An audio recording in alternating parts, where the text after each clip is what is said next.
बचपन से लेकर जवानी तक। बचपन से लेके अब तक हम एक वर्ड सुनते हैं, IQ IQ IQ, राइट। लेकिन आपको पता है IQ हमारी पर्सनालिटी में सिर्फ 20% तक कंट्रीब्यूट करता है। बाकी 80% क्या करता है? बाकी 80% होता है EQ. EQ stands for emotional quotient. Welcome and welcome back to our YouTube channel. Let's live. Today we are going to discuss a very exciting topic, that is how to manage our emotions.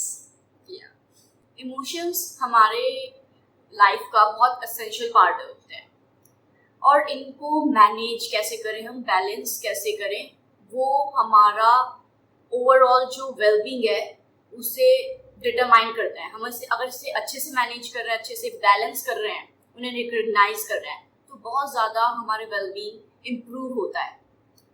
बिल्कुल। अभी हमने सुना कि emotions कितने important हैं, right. उन्हें manage करना कितना इम्पोर्टेंट हो सकता है, बट उससे पहले हमें ये पता होना चाहिए कि इमोशंस होते क्या हैं and why they matter to us, right. First question तो यही आना चाहिए। Emotions are nothing but the complex reactions to our experiences only. और ये बहुत क्रूशियल रोल प्ले करता है हमारी लाइफ में।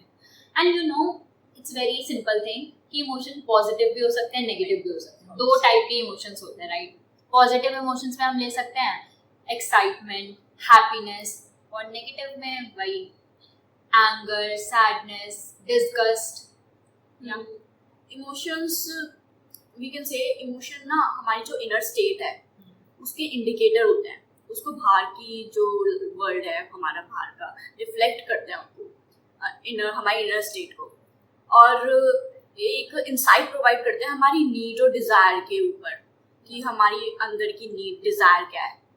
और यही इमोशंस अगर अनमैनेज रह जाए ना अंदर, तो बिल्कुल उथल पुथल कर देते हैं अंदर का, क्योंकि मैनेज ही नहीं हुआ है वो, तो इधर जा रहे हैं उधर जा रहे हैं, हमारे अंदर ही है वो।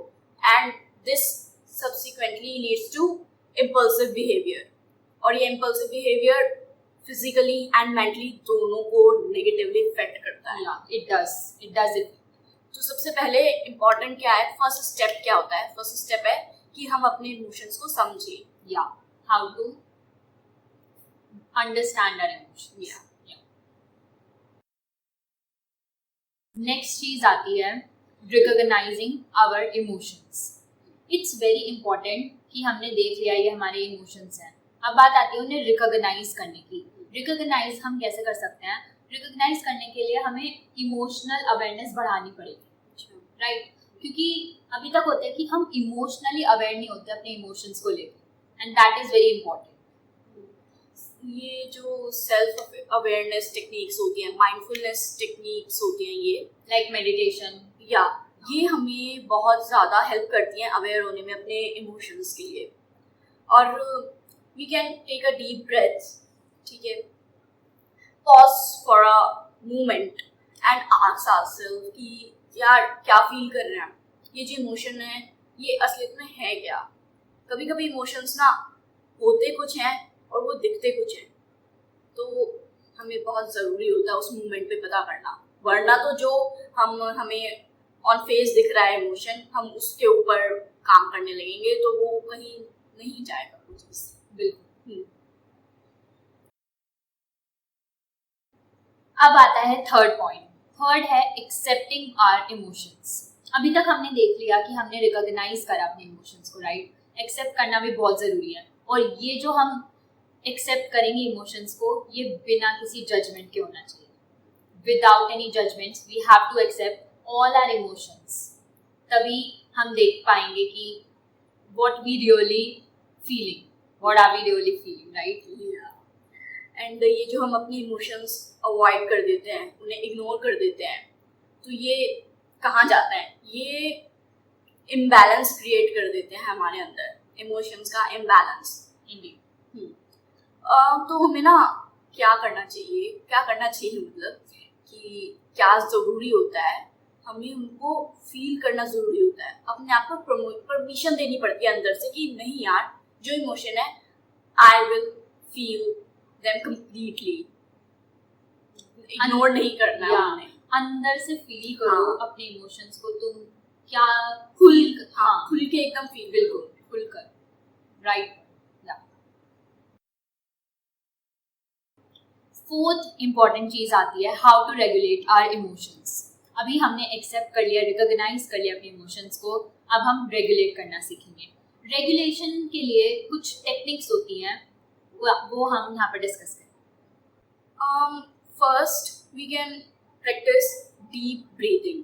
डीप ब्रीथिंग से क्या होता है, जो हमारा नर्वस सिस्टम है वो रिलैक्स होता है और हमारा जो मेंटल स्टेट है वो बैलेंस हो जाती है।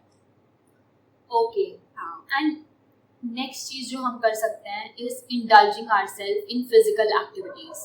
कुछ भी physical activities, be playing, dancing personally I like it the most, it's my favourite thing to do, because जब हम किसी फिजिकल एक्टिविटी में इन्वॉल्व रहते हैं तो हमारी बॉडी से एंडोमॉर्फिन्स रिलीज होते हैं और जो कि नेचुरल मूड बूस्टर होते हैं, they uplift us. So it's very important to indulge ourselves in physical activities. And we can add also यार हेयर कि जर्नलिंग होता है ना, हम अपने जब लिखते हैं कुछ चीज़ तो हम अपने इमोशंस को वहाँ पे प्रेजेंट करते हैं लिख के, बहुत एफर्ट्स लगते हैं लिखने में और उससे हमारे इमोशंस को क्लैरिटी मिलती है जब हम कुछ चीज़ लिखते हैं और एक न्यू पर्सपेक्टिव भी गेन करते हैं। और न्यू पर्सपेक्टिव गेन करते हैं तो हम उनको और अच्छी तरीके से समझ के उनके सोल्यूशन भी और अच्छे से जानने में हेल्प करता है वो चीज़। ये जर्नलिंग तो इट रियली हेल्प्स, मतलब गिव इट अ ट्राई। तो नेक्स्ट इम्पॉर्टेंट चीज आती है सीकिंग सपोर्ट। अब ठीक है, हम अपने इमोशंस को मैनेज करने में कुछ काम कर रहे हैं, बट हमें ज़रूरी नहीं है कि हम सब कुछ अकेले ही कर लें। जहाँ पर सपोर्ट की ज़रूरत है, please go and ask for that support from your family members, from your friends and किसी से भी जिससे आप क्लोज हो, because it's really very very important. और वो लोग डेफिनेटली जिन्हें आप अपना क्लोज मानते हो हेल्प करते हैं, राइट? कुछ हर चीज़ अकेले करने की ज़रूरत नहीं है। हाँ, कोई भी जिस पे हमें ट्रस्ट हो। And we can also go for a therapist, यार थेरेपिस्ट आर अवेलेबल। तो इससे हमारा एक बेटर स्पेस मिलती है एक्सप्लोर करने के लिए हमारे इमोशंस को। एक अलग जो सामने सुन रहा है वो भी अपना पर्सपेक्टिव दे सकता है, अपना कुछ ना कुछ तो हेल्प करेगा ही। It's very important. Last point आता है हमारा embracing emotional growth. Emotional growth जो हम ये देखेंगे, इट्स अ ऑनगोइंग प्रोसेस। मतलब ऐसा नहीं होगा कि तुम एक दिन में सीख जाओगे कि अपनी इमोशंस कैसे मैनेज करना है। It's an ongoing process and it does take time and practice. उसके बाद ही जाके हमें लगेगा कि yes, now we are learning things. And also हमें इस चीज़ को लेना चाहिए कि अपॉर्चुनिटी की तरह कि जहाँ पर हमारी सेल्फ डिस्कवरी हो रही है और पर्सनल ग्रोथ हो रही है। हाँ, अगर हम अपने इमोशनल एक्सपीरियंसेस से सीखते हैं तो वो हेल्प करता है to develop resilience and emotional intelligence, जो अल्टीमेटली लीड करते हैं एक फुलफिलिंग लाइफ को। या एब्सोल्युटली करेक्ट।